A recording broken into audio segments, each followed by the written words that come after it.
Kominfo TV kembali hadir dengan sejumlah informasi menarik seputar kegiatan pemerintah Kota Gorontalo yang terjadi sepekan terakhir dan telah kami rangkum dalam Kilas Sepekan. Bersama saya Ajeng Mawadah.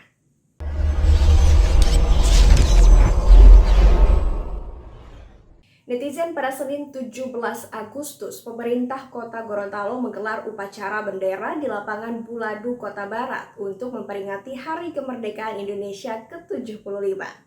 Indonesia Maju menjadi tema sentral peringatan kemerdekaan tahun ini. Wali Kota Gorontalo Martin Taha pun mengajak kepada semua masyarakat untuk menumbuhkan kebiasaan baik di segala bidang dan dimulai dari lingkungan pendidikan.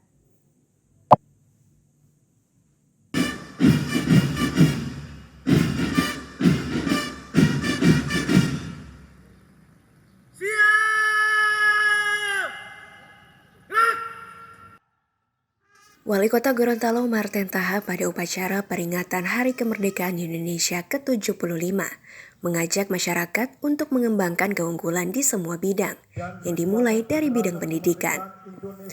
Martin Taha juga menekankan agar masyarakat selalu kreatif, inovatif, dan disiplin agar dapat mengambil peran dalam kemajuan dunia. Sebagai bangsa, kita harus bisa keluar dari kebiasaan hanya menengok ke belakang, tetapi hendaknya lebih berorientasi ke depan, sehingga kita dapat membangun generasi baru, dapat mewujudkan Indonesia menjadi setara dengan bangsa-bangsa lain. Bangsa-bangsa yang sudah maju, mari kita sama-sama menumbuhkan culture of excellence, kultur keunggulan di semua bidang yang dimulai dari area pendidikan, dipandu oleh strategi yang cerdas dan dimotori oleh inovasi dan kreativitas, dikawal oleh sikap antisipatif, responsif, serta didukung oleh karakter ketekunan, maka akan terwujud Indonesia maju yang kita cintai bersama. Di hari kemerdekaan ini, Wali Kota Martin Taha juga menyematkan anugerah kepada aparatur sipil negara yang telah mengabdi selama 10 tahun, 20 tahun, dan 30 tahun. Martin Taha juga menyerahkan santunan pensiun kepada aparatur yang telah memasuki purna tugas. Netizen pada 17 Agustus 2020, jajaran pemerintah Kota Gorontalo bersama unsur Forkompinda mengikuti detik-detik proklamasi upacara Hari Kemerdekaan Republik Indonesia di Istana Negara melalui video conference di Aula Kantor Wali Kota Gorontalo. Meski melalui video conference dan media televisi, suasana hikmat tetap terasa. Walau jauh dari Istana Negara di Jakarta, upacara detik-detik proklamasi di Istana Negara terasa dekat. Di masa pandemi COVID-19 ini, Wali Kota Gorontalo Martin Taha, Wakil Wali Kota Gorontalo Rian F. Kono, dan Sekretaris Daerah Ismail Majid bersama unsur Forkopimda Kota Gorontalo mengikuti upacara detik-detik proklamasi di Istana Negara melalui video conference. Netizen pemerintah Kecamatan Kota Timur merayakan Hari Ulang Tahun Republik Indonesia yang ke-75 dan Hari Jadi Kecamatan Kota Timur ke-17.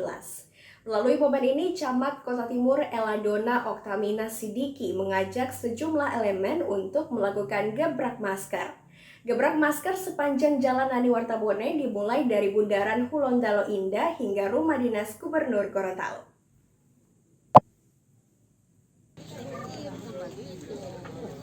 Camat Kota Timur Eladona Oktamina Sidiki bersama para lurah, unsur Polsek, Koramil, LPM, dan PKK membagi masker kepada pengguna jalan yang tidak menggunakan masker. 1.775 masker dibagikan dalam kegiatan ini. Menurut Eladona, gebrak masker dilakukan untuk memperingati Hari Jadi Kecamatan Kota Timur yang ke-17, serta dirangkaikan dengan Hari Ulang Tahun Kemerdekaan Republik Indonesia yang ke-75. Aksi bagi-bagi masker ini ditujukan kepada masyarakat, sekaligus sosialisasi masif tentang wajib memakai masker. Pada hari ini sehubungan dengan pandemi COVID-19 dan juga tindak lanjut dari Peraturan Gubernur Nomor 41 Tahun 2020 tentang penerapan protokol kesehatan dan sanksi bagi pelanggar protokol kesehatan, maka pada hari ini kami melaksanakan satu program atau aksi gebrak masker, gerakan bersama pakai masker untuk penyebaran virus corona khususnya di Kota Gorontalo, Provinsi Gorontalo. Maka kami melakukan aksi ini untuk memberikan sosialisasi dan edukasi secara masif kepada masyarakat, terutama untuk menaati protokol kesehatan, apalagi akses jalan yang dilalui merupakan akses kawasan wajib protokol kesehatan, sehingga kami melakukan aksi sosialisasi dan edukasi yang secara masif ini untuk memberikan edukasi kepada masyarakat bahwa masker itu sangat penting, sehingga mudah-mudahan dengan aksi ataupun gebrek masker ini bisa membuat partisipasi serta kedisiplinan masyarakat itu tinggi, sehingga akan bisa dapat menurunkan angka penyebaran COVID-19 di Provinsi Gorontalo. Netizen, pada Selasa 18 Agustus 2020, pemerintah Kota Gorontalo melakukan penandatanganan surat kuasa khusus dengan Kejaksaan Negeri Gorontalo terkait implementasi regulasi penyelenggaraan sistem pemungutan pajak secara online di Magna Hotel Kota Gorontalo. Menurut Wali Kota Marten Taha, upaya ini dilakukan agar wajib pajak benar-benar taat membayar pajak sesuai yang telah diatur oleh regulasi.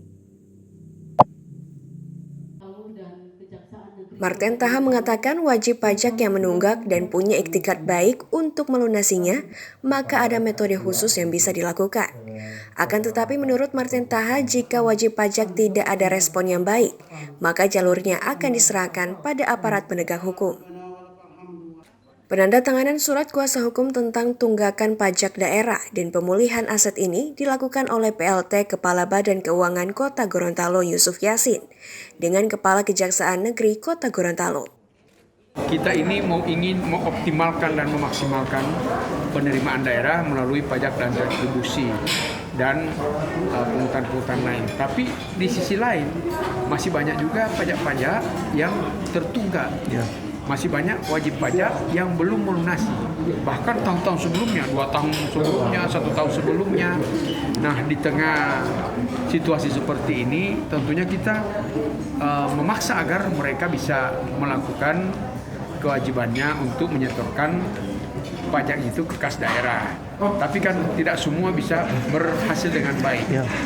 Nah, karena ini sudah menyangkut masalah hukum, ya tentunya kita hanya memberikan sanksi berupa denda. Kalau setiap tahun kita denda itu semakin banyak, lebih susah lagi dia membayar. Nah, makanya kita serahkan kepada pihak kejaksaan. Dalam hal ini kasih Perdata dan Tata Usaha Negara Datun untuk bisa melakukan mediasi agar tunggakan pajak pada para wajib pajak ini bisa ditagih dan bisa masuk ke kas daerah. Karena sebagaimana kita ketahui kan, ini dana atau anggaran pembangunan ini kan makin lama makin meningkat seiring dengan aspirasi dan kebutuhan masyarakat yang makin meningkat, sehingga kalau kita terus-terus berharap dari dana transfer, MAIDAU, DAK, dana insentif, dana bagi hasil dan lain sebagainya, itu juga sangat terbatas. Netizen, itulah rangkaian Kilas Sepekan Kominfo TV. Jangan lupa terus patuhi protokol kesehatan dan gunakan masker. Saya Ajeng Muada pamit undur diri. Wassalamualaikum warahmatullahi wabarakatuh dan sampai jumpa.